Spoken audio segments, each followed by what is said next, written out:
Bitcoin is the most pristine monetary anchor in history. So if we go back and take a look at the way that money came about, so a lot of the history that we've been taught about money is just completely false. Like the idea that we started off with barter and stuff like that, that's all fucking nonsense. Okay, money has essentially always, even from the beginning, has just been simply a record of debts, right? A record of debt. But the point I'm trying to make is that um, the economies that we live in today spawn from debt, meaning there was an original borrower, right? So that borrower is the trusted entity, the government, right? Like everybody, through violence has to, trust the government. Now, that debt instrument, right, or that story, over time, you can poke holes in it, right? Because the government is made up of people. People can't be trusted. People are greedy, stupid, fearful, blah, blah, blah.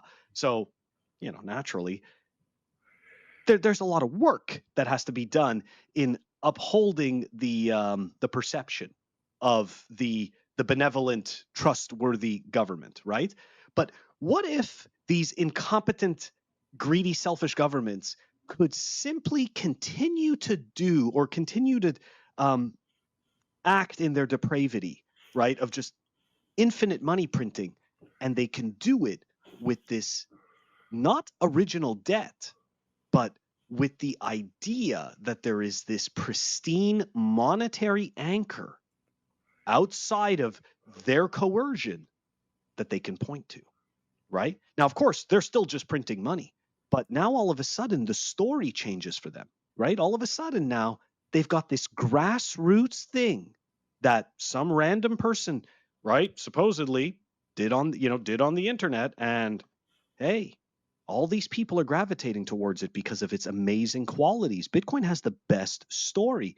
Now, all of a sudden, the government doesn't need to rely on so many of its, bullshit tricks anymore. Now it's got this pristine anchor it can point at, and it can say, look, we get that we're not the best, but we're doing the right thing for the people by having the strategic Bitcoin reserve. So I do think the whole point of that, my long story, is to say, even though the can is almost non-existent and totally dented, I believe that Bitcoin creates a bit of longer life for that can.